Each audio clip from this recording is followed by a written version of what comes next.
Hello friends, welcome to Johnny talks. तो आज की इस वीडियो में दोस्तों हम डिस्कस करेंगे कंप्यूटर के बहुत ही शानदार प्रश्न।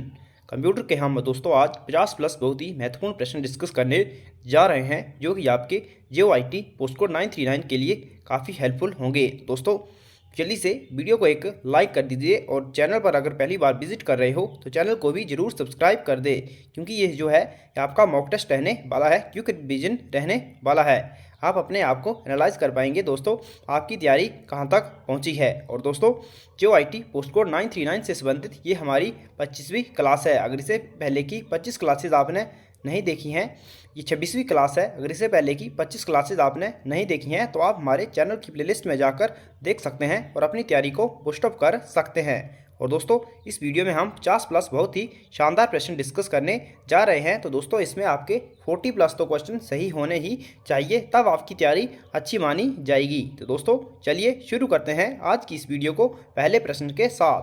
पहला प्रश्न ये रहा आपके सामने। पहला प्रश्न है computer cannot do anything without ए। तो आपको बताना है computer cannot do anything without a chip, memory, output device या फिर प्रोग्राम। इसका सही आंसर क्या रहने वाला है? तो दोस्तों computer cannot do anything without A, option इसका डी जो है वो सही हो जाएगा। प्रोग्राम इसका सही आंसर हो जाएगा। अगला प्रश्न है which term is use to describe RAM. तो आपको बताना है इनमें से कौन सी टर्म डिस्क्राइब करती है रैम को। ऑप्शन आपके सामने है डायनेमिक रैम, स्टैटिक रैम या फिर वीडियो रैम। तो दोस्तों ये जो टर्म है डायनेमिक रैम, स्टैटिक रैम और वीडियो रैम, ये तीनों रैम से संबंधित है, रैम के टाइप हैं। तो ऑप्शन इसका डी जो है वो सही हो जाएगा। और एक बच गई है दोस्तों डब्ल्यू रैम भी है, जिसे विंडो रैम कहा जाता है, वो भी रैम का टाइप है। अगला प्रश्न है ये पाथ लिंकिंग टू हार्डवेयर और telecommunication units down which data and control signal can be transmitted is. तो आपको बताना है उसे क्या कहा जाता है, मॉड्यूलेशन, डिमोलेशन या फिर चैनल या फिर सिग्नलिंग। जल्दी बताइए इसका आंसर क्या होगा। A path linking to hardware और telecommunication units down which data and control signal can be transmitted is. तो इसका जो सही आंसर होगा वो होगा चैनल। ऑप्शन सी इसका सही आंसर हो जाएगा, चैनल। अगला प्रश्न है which generation of computer is covered by the period of 1964 to 1977। तो आपको बताना है दोस्तों ये जो 1964 और 77 के बीच का जो पीरियड था, ये कौन सी जनरेशन के अंतर्गत आता था। तो दोस्तों ये आता है थर्ड जनरेशन। ऑप्शन सी सही हो जाएगा, थर्ड जनरेशन। आपको पता होगा फर्स्ट जनरेशन कब तक रही है, 1940 से लेके दोस्तों 1956 तक रही है फर्स्ट जनरेशन, और 56 से 63 तक जो रही है वो है सेकंड जनरेशन। तो इसका सही आंसर होगा थर्ड जनरेशन। अगला है truncate statement is SQL is a. तो आपको बताना है दोस्तों ये जो स्टेटमेंट दी हुई है ट्रंकेट स्टेटमेंट जो दी हुई है, तो आपको बताना है जो एसक्यूएल जो लैंग्वेज है उसमें कौन सी जो इसकी स्टेटमेंट है, यानी कि कौन सी कमांड के अंतर्गत आती है। आपको पता है कितनी प्रकार की कमांड होती हैं, तो ऑप्शन आपके सामने है DML, DCL या फिर DDL या फिर DSL। तो दोस्तों जो ट्रंकेट है ये है DDL कमांड। ऑप्शन सी जो है वो सही हो जाएगा। DDL की फुल फॉर्म होगी डाटा डेफिनेशन लैंग्वेज। और DDL के अंतर्गत दोस्तों 5 कमांडें आती हैं मुख्यतः। वो कौन कौन सी आती हैं? एक क्रिएट आती है, एक अल्टर आती है, एक ड्रॉप आती है और एक ट्रंकेट आती है, एक रीनेम आती है। तो आपने याद रखना है ये महत्वपूर्ण जो स्टेटमेंट है यानी कमांड है वो DDL के अंतर्गत आती हैं। अगला है which of the following is a special purpose language use to describe to a computer's operating system. तो आपको बताना है which of the following is a special purpose programming language to describe a computer's operating system. Option है LOGO, APL, ICL या फिर coral. तो इसका सही आंसर होगा ICL। ऑप्शन सी जो है वो सही हो जाएगा। आप कमेंट करके बताएं इसको कब इन्वेंट किया गया था और किसके द्वारा। अगला है a device that prints one character at a time is known as. तो आपको बताना है a device that prints one character at a time is known as. कौन सा जो प्रिंटर है दोस्तों वो प्रिंट करता है one character at a time, तो वो है दोस्तों कैरेक्टर प्रिंटर। ऑप्शन सी इसका सही हो जाएगा, character printer. Character printer prints one character at a time, तो ऑप्शन सी इसका सही हो जाएगा। और ये आता है दोस्तों आपके इम्पैक्ट प्रिंटर के अंतर्गत। अगला प्रश्न है which language was created by Charles H. Moore at National Radio Astronomy Observatory. तो दोस्तों आपको बताना है जो चार्ल्स एच मूरे थे, इनके द्वारा कौन सी जो प्रोग्रामिंग लैंग्वेज है उसको क्रिएट किया गया था, कहाँ पर, at National Radio Astronomy Observatory में। तो दोस्तों चार्ल्स मूरे के द्वारा जो प्रोग्रामिंग लैंग्वेज बनाई गई है वो है दोस्तों फोर्थ ऑप्शन, इसका बी जो है वो सही हो जाएगा, फोर्थ प्रोग्रामिंग लैंग्वेज। अगला है a digital device that processes data is known as. Digital device that processes data is known as, option है data processor, data entry, DBMS या फिर डाटाबेस। दोस्तों ये digital device that processes data is known as data processor, option A इसका सही हो जाएगा, data processor इसका सही आंसर हो जाएगा।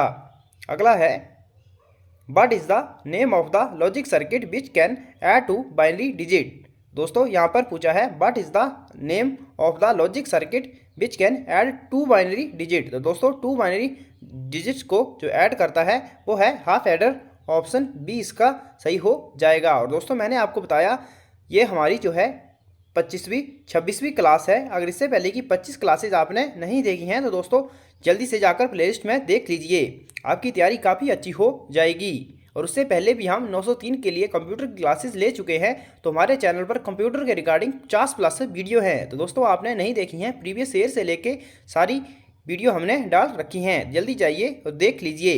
और आपके लिए महत्वपूर्ण सूचना है, अगर आप JOIT पोस्ट कोड 939 की तैयारी कर रहे हैं और आपने परीक्षा ऐप की टेस्ट सीरीज को ज्वाइन नहीं करा है तो जल्दी से ज्वाइन करिए। दोस्तों कूपन कोड जानी50 यूज़ कर लेना, जिससे आपको 50% का डिस्काउंट मिल जाएगा। और दोस्तों आपकी तैयारी काफ़ी अच्छी हो जाएगी। इसमें आपको 15 से 20 मॉक टेस्ट मिलने वाले हैं और साथ ही साथ 5 स्पेशल कंप्यूटर टेस्ट भी मिलेंगे, जिससे आप अपने आप को एनालाइज कर पाएंगे कि आपकी जो तैयारी है वो कैसी है और कौन से लेवल की है। एग्ज़ाम से पहले आपको बिल्कुल भी टेंशन नहीं रहेगी, क्योंकि आप बेझिझक एग्ज़ाम को कर पाएंगे, क्योंकि आपने एग्ज़ाम के बिल्कुल पैटर्न के बेस पर टेस्ट सीरीज आपने लगाई होंगी। तो जल्दी जाइए, ये मौका मत छोड़िए। चलते हैं अगले प्रश्न की ओर। अगला प्रश्न है which of the following device can be use to directly input printed text. तो आपको बताना है दोस्तों इनमें से कौन सी डिवाइस यूज़ की जाती है डायरेक्टली इनपुट प्रिंटेड टेक्स्ट के लिए। ऑप्शन है OCR, OMR या फिर माइकर या फिर नन ऑफ दीज। इसका सही आंसर है OCR। OCR की फुल फॉर्म होती है ऑप्टिकल कैरेक्टर रिकॉग्निशन। और OMR का तो दोस्तों आपको पता किया जाता है, पेपर जो है जो मार्क शीट्स वगैरह होती हैं एग्जामिनेशन हॉल में दी जाती हैं, उसमें OMR का प्रयोग किया जाता है। और जो माइकर है दोस्तों इसका इस्तेमाल किया जाता है जो बैंक होते हैं उनमें चेक में, इसकी फुल फॉर्म होती है मैग्नेटिक इंक कैरेक्टर रिकॉग्निशन। अगला प्रश्न है the binary coding scheme which is primarily used for large computer. तो यहाँ पर पूछा है दोस्तों कौन सी कोडिंग स्कीम का इस्तेमाल किया जाता है फॉर दी लार्ज कंप्यूटर के लिए। तो यहाँ पर बच्चे काफ़ी गलती करते हैं और टिक कर देते हैं स्काई ऑप्शन सी पर, लेकिन इसका जो सही आंसर है दोस्तों वो है EBC DIC code. Option A जो है वो सही हो जाएगा, extended binary coded decimal interchange code इसका सही आंसर हो जाएगा। ऑप्शन ए इसका करेक्ट हो जाएगा। यह 8 बिट का कोड होता है और 256 करैक्टर को सपोर्ट करता है। अगला है the input unit of a computer. तो आपको बताना है the input of a computer क्या है। Feeds data to the CPU और मेमोरी, या फिर retrieves data from the CPU, या फिर डायरेक्ट्स ऑल अदर यूनिट। तो दोस्तों जो इनपुट ऑफ ए कंप्यूटर है वो है feeds data to the CPU और मेमोरी, तो ऑप्शन ए सही हो जाएगा। और दोस्तों जो retrieve data from the CPU है यह आउटपुट यूनिट का काम है।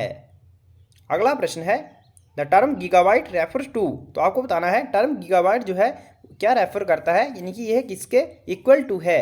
तो दोस्तों गीगाबाइट जो है ये इक्वल टू है 1024 मेगाबाइट के बराबर है। ऑप्शन सी इसका सही हो जाएगा।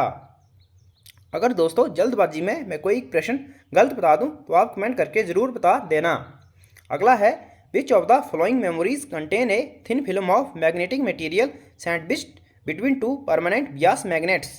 तो आपको बताना है क्या इसका सही आंसर होगा रोम, मैग्नेटिक डिस्क, कोर मेमोरी या फिर बबल मेमोरी। तो दोस्तों इसका जो सही आंसर होगा वो होगा कोर मेमोरी। ऑप्शन सी सही हो जाएगा, कोर मेमोरी। आगे है a high quality CAD system uses the following for printing drawings and graph. तो आपको बताना है यहाँ पर है पूछा गया है a high quality CAD system uses the following for printing drawing and graphs. तो दोस्तों ग्राफिक्स के लिए जो यूज़ किया जाता है वो किया जाता है जो हाई क्वालिटी ग्राफिक्स के लिए, यहाँ पर हाई क्वालिटी कैड सिस्टम के लिए तो यहाँ पर प्रयोग किया जाएगा प्लॉटर का, तो यानी कि डिजिटल प्लॉटर। तो ऑप्शन बी इसका सही हो जाएगा, डिजिटल प्लॉटर।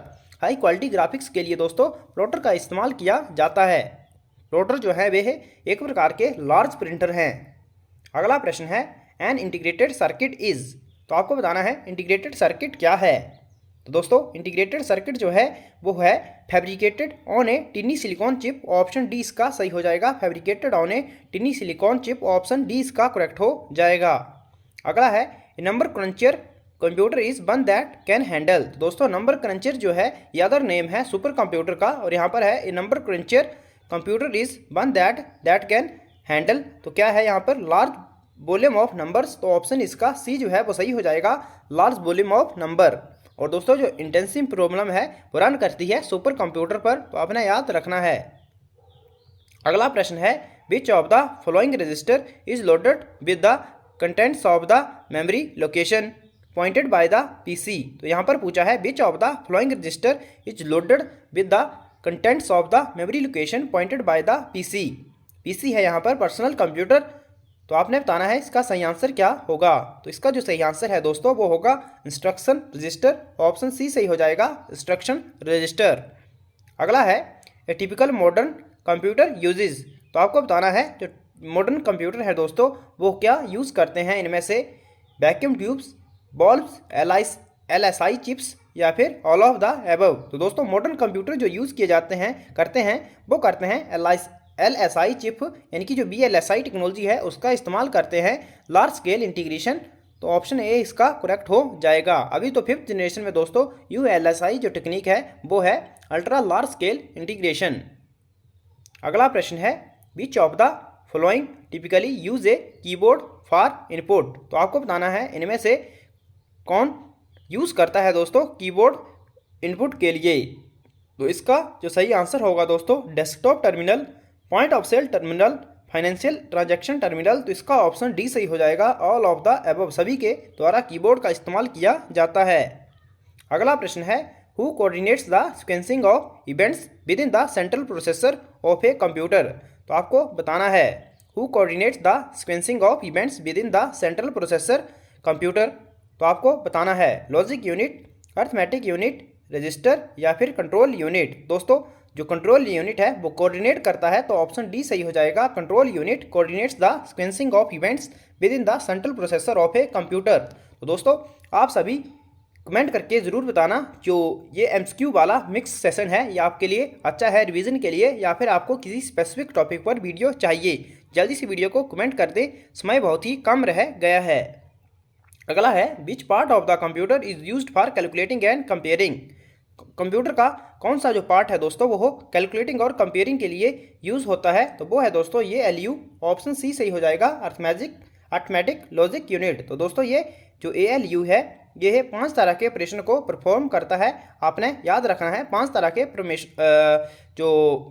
के जो आपके ऑपरेशन हैं उनको परफॉर्म करता है, एडिशन, सब्सट्रैक्शन, डिवीजन, मल्टीप्लिकेशन और लॉजिक ऑपरेशन। अगला प्रश्न है ए CPU processing power is measured in. तो CPU की जो प्रोसेसिंग पावर है वो दोस्तों मेजर होती है, ऑप्शन आपके सामने है, जल्दी बताइए। तो ये मेजर होती है MIPS में। ऑप्शन सी इसका करेक्ट हो जाएगा। इसकी फुल फॉर्म है दोस्तों मिलियन इंस्ट्रक्शन पर सेकेंड, आपने याद रखना है। अगला प्रश्न है the equipment with which the computer talks to its user is called. तो यहाँ पर पूछा है इक्विपमेंट। दोस्तों जो कंप्यूटर के इक्विपमेंट हैं उनको कहा जाता है पेरिफेरल डिवाइसेस, यानी कि पेरिफेरल। तो काफ़ी आसान प्रश्न है, बस एक बार आपने एक कीवर्ड को पकड़ना है। यहाँ पर इक्विपमेंट एक कीवर्ड है तो पेरिफेरल इसका सही आंसर हो जाएगा। कई बार बच्चे ज़्यादा क्वेश्चन पढ़ के गड़बड़ कर देते हैं। अगला प्रश्न है when was first eight bit micro processor introduce. तो आपको बताना है फर्स्ट 8-बिट माइक्रो प्रोसेसर कब इंट्रोड्यूस हुआ था। तो आपको सबसे पहले मैं बता दूं जो फर्स्ट माइक्रो प्रोसेसर आया है वो आया है 1971 में। आपने पढ़ा होगा इंटेल 4004 जो है वो आया था, लेकिन यहाँ पर पूछा है फर्स्ट 8-बिट माइक्रो प्रोसेसर। तो 8-बिट जो आया था दोस्तों वो आया था 1974 में। ऑप्शन बी करेक्ट हो जाएगा, 1974। अगला प्रश्न है the ALU and control unit of most of the microcomputers are combined and manufactured on a single silicon chip, but it is called। तो क्या कहा जाता है दोस्तों? ऑप्शन आपके सामने है, मोनोचिप, माइक्रो प्रोसेसर, ALU या फिर कंट्रोल यूनिट। तो उसको कहा जाता है माइक्रो प्रोसेसर। ऑप्शन बी सही हो जाएगा। और माइक्रो प्रोसेसर का अदर नाम जो है दोस्तों वो माइक्रोचिप भी कहा जाता है। अगला प्रश्न है, when was punch card equipment used for the first time to process to the British census? तो दोस्तों पंच कार्ड का यूज़ किया गया था। यहाँ पर पूछा है first time process to the British census, तो यहाँ पर ब्रिटिश सेंसस पूछा है, ना कि यूएस। अगर दोस्तों ब्रिटिश यूएस पूछता तो यूएस में तो 1880 के अराउंड जो हरमन होलरिथ थे उन्होंने दोस्तों पंच कार्ड का इस्तेमाल किया था यूएस में सेंसस के लिए। लेकिन यहाँ पर ब्रिटिश पूछा है तो 1911 जो है इसका सही आंसर हो जाएगा 1911। अगला प्रश्न है, the least expensive OCR units can read? तो आपको बताना है the least expensive OCR units can read. इसके ऑप्शन है hand printed number, machine printed number, marks या फिर हैंड राइटिंग। तो इसका सही आंसर होगा मार्क्स। ऑप्शन सी करेक्ट हो जाएगा, मार्क्स। अगला प्रश्न है, memory space used for temporary storage of data is? तो आपको बताना है कौन सा मेमोरी स्पेस का यूज़ किया जाता है टेम्पररी स्टोरेज के लिए। PROM, रैम, स्क्रैप स्टोरेज या फिर बफर। तो ये memory space used for temporary storage of data is दोस्तों स्क्रैच पैड स्टोरेज। तो ऑप्शन सी इसका सही हो जाएगा, scratch pad storage. Option C इसका करेक्ट हो जाएगा। अगला प्रश्न है, computer instruction written with the use of English word instead of binary machine code is called? तो दोस्तों computer instruction written with the use of English word instead of binary machine code is called, इसको कहा जाता है symbolic code. Option B इसका correct हो जाएगा, symbolic code. अगला है, the barcode which is used on all types of item is read by A scanning device directly into the computer, what is the name of this scanning device? तो किसके द्वारा bar code को reader किया जाता है? आपने देखा होगा कई बार आप जब भी बड़े मॉल में शॉपिंग करने जाते हैं तो वहाँ पर जो कोई भी किसी भी चीज़ को आप खरीदते हैं तो उस पर जब आप उसका बिल पे करते हैं तो एक स्कैनर की मदद से दोस्तों जो बारकोड है उसको रीड किया जाता है, तो वो होता है laser scanner. Option A correct हो जाएगा, लेजर स्कैनर। अगला प्रश्न है, in which addressing mode the effective address of the operand is generated by adding a constant value to the contents of a register? दोस्तों इसके लिए जो मोड होता है वो होता है index mode. Option D correct हो जाएगा, इंडेक्स मोड। अगला प्रश्न है, माइक्रोफिल्म रीडर इज ए? तो आपको बताना है जो माइक्रोफिल्म रीडर है वो क्या है।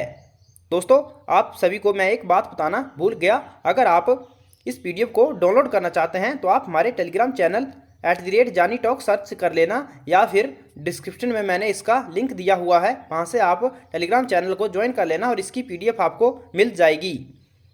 चलते हैं अगले प्रश्न की ओर। तो मैं बताता हूँ जो माइक्रोफिल्म रीडर है दोस्तों वो है एक कॉम डिवाइस। तो ऑप्शन बी जो है इसका सही हो जाएगा। और आप सभी कमेंट करके बताएं कॉम की फुल फॉर्म क्या होगी। अगला प्रश्न है, daily processing of correction to customer accounts best exemplifies the processing mode of? तो आपको बताना है the daily processing of correction to customer accounts best example. तो ये बेस्ट एग्जाम्पल है दोस्तों बैच प्रोसेसिंग का। ऑप्शन ए करेक्ट हो जाएगा, बैच प्रोसेसिंग इसका सही आंसर हो जाएगा। अगला है, ए सिंगल बस structure is primarily found in? तो आपको बताना है जो सिंगल बस स्ट्रक्चर है वो किसमें पाई जाती है। ऑप्शन आपके सामने हैं, जल्दी बताइए। Main frame, super computer, high performance machine या फिर mini and micro computer? Single बस स्ट्रक्चर जो है ये प्राइमरली पाई जाती है दोस्तों mini and micro computer. Option D इसका सही हो जाएगा, मिनी एंड माइक्रो कंप्यूटर। अगला प्रश्न है, which of the following is also known as soroban? तो आपको बताना है इनमें से किसको सोरोबैन के नाम से भी जाना जाता है। तो दोस्तों सोरोबैन जो है ये जाना जाता है अबेकस को। ऑप्शन बी सही हो जाएगा। अबेकस का जो जापान में अबेकस का है दोस्तों उसको सोरोबैन के नाम से जाना जाता है, तो आपने याद रखना है सोरोबैन। अगला है, a monitor looks like a TV set but it does not? तो आपको बताना है जो मॉनिटर है वो टीवी की तरह दिखता है लेकिन ये क्या नहीं करता है, receive A TV signal, give a clear picture या फिर गेट ए स्टडी पिक्चर या फिर डिस्प्ले ग्राफिक्स। तो दोस्तों a monitor looks like a TV set but it does not receive TV signal. Option A इसका करेक्ट हो जाएगा। अगला है, which of the following time will normally be determined by the requirement of the device to which the transfer is being made? तो दोस्तों इसका जो सही आंसर होगा वो होगा होल्ड। ऑप्शन सी इसका सही हो जाएगा, होल्ड इसका सही आंसर हो जाएगा। आगे है which of the following language is more suited to a structured program. तो आपको बताना है इनमें से कौन सी लैंग्वेज जो है वो मोर सूट करती है स्ट्रक्चर्ड प्रोग्राम को, PL1, फोर्ट्रैन, बेसिक या फिर पास्कल। तो ये है पास्कल लैंग्वेज, ऑप्शन डी इसका सही हो जाएगा। और इसको डेवलप किया गया था निकोल्स बिर्थ के द्वारा 1970 में। अगला प्रश्न है which of the following is responsible for coordinating various operation using timing signal. तो दोस्तों जो कंट्रोल यूनिट है वो रिस्पॉन्सिबल है for coordinating various operation using time signal, option B इसका सही हो जाएगा। जो कंट्रोल यूनिट है दोस्तों यह कंट्रोल सिग्नल और टाइम सिग्नल को जनरेट करती है वेरियस ऑपरेशन को दोस्तों कोऑर्डिनेट करने के लिए। अगला प्रश्न है point out the odd item amongst the flowing. आपको इनमें से दोस्तों पॉइंट आउट करना है जो ऑड है इनमें से। तो computer, mouse, touch pad, light pen और प्रिंटर, इनमें से आप जो दोस्तों ऑड हो जाएगा वो हो जाएगा प्रिंटर, क्योंकि बाकी सभी जो है दोस्तों ये इनपुट डिवाइस हैं, लेकिन प्रिंटर जो है यह एक आउटपुट डिवाइस है। अगला प्रश्न है What is the name given to a specialized storage element in the processor unit of a computer which is used as scratch pad during processing operation। तो इसका सही आंसर क्या होगा, जल्दी बताइए। What is the name given to the specialized storage element in the processor unit of a computer which is used as scratch pad during the processing operation। इसका answer क्या होगा, जल्दी बताइए। दोस्तों ये जो प्रश्न है ये आपके लिए होमवर्क है, आपने इसका आंसर जो है कमेंट बॉक्स में बताना है। जल्दी से बताइए इसका सही आंसर क्या होगा। अगर कोई भी स्टूडेंट इसका आंसर नहीं बताता है तो मैं कमेंट बॉक्स में इसका आंसर पिन कर दूंगा। अगला प्रश्न है a computer assisted method for the recording and analysing of existing और हाइपोथेटिकल सिस्टम इज। तो इसको क्या कहा जाता है, data transmission, data flow, data capture या फिर डाटा प्रोसेसिंग। तो इसका सही आंसर होगा data flow, option B correct हो जाएगा, डाटा फ्लो।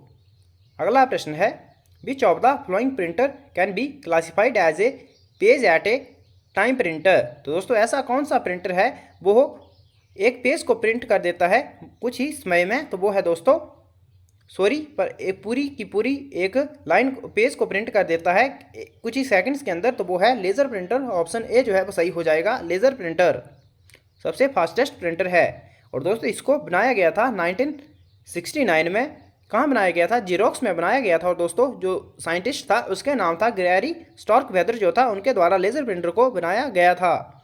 अगला प्रश्न है which most popular input device use today for interactive processing and for the one line entry of the data for batch processing. दोस्तों यहाँ पर जो मोस्ट पॉपुलर इंटरेक्टिव प्रोसेसिंग के लिए जो इनपुट डिवाइस है वो है दोस्तों visual display terminal, option C जो है वो सही हो जाएगा, विजुअल डिस्प्ले टर्मिनल यानी कि VDT। अगला प्रश्न है इन सिंप्लेक्स ट्रांसमिशन। तो दोस्तों जो सिंप्लेक्स ट्रांसमिशन होती है आपको बताना है उसमें क्या होता है। Data format is simple, data transmission in one way, data can be transmitted to small distance only या फिर ऑल ऑफ द अबव। तो इसका सही आंसर होगा डाटा ट्रांसमिशन इस वन वे, तो ऑप्शन बी जो है वो सही हो जाएगा। और दोस्तों जो टेलीविजन ब्रॉडकास्ट है ये सिंप्लेक्स का सही एग्जाम्पल है। अगला जो मुख्य प्रश्न है दोस्तों वो है any method for controlling access or use of the memory is known as. तो आपको बताना है any method for controlling access to or use of memory is known as. तो इसको कहा जाता है दोस्तों मेमोरी प्रोटेक्शन, ऑप्शन बी जो है वो सही हो जाएगा, मेमोरी प्रोटेक्शन। अगला और अंतिम प्रश्न है इस वीडियो का, what is meant by quad density diskette. तो आपको बताना है दोस्तों क्वाड डेंसिटी डिस्केटे का मीनिंग क्या है। तो दोस्तों it is double sided disk, it is double density disk, it has a double the number of tracks per inch. तो इसका सही आंसर होगा ऑल ऑफ द अबव, इसका सही आंसर हो जाएगा। तो दोस्तों कैसी लगी आपको आज की वीडियो में हमने 50 लेसन डिस्कस करे और उसके साथ संबंधित अन्य प्रश्न भी डिस्कस करे। तो उम्मीद करता हूँ आपको वीडियो पसंद आई होगी। तो दोस्तों वीडियो पसंद आई है तो वीडियो को एक लाइक और अपने वीडियो को अपने दोस्तों के साथ अवश्य शेयर करें। Thanks for watching, God bless you all.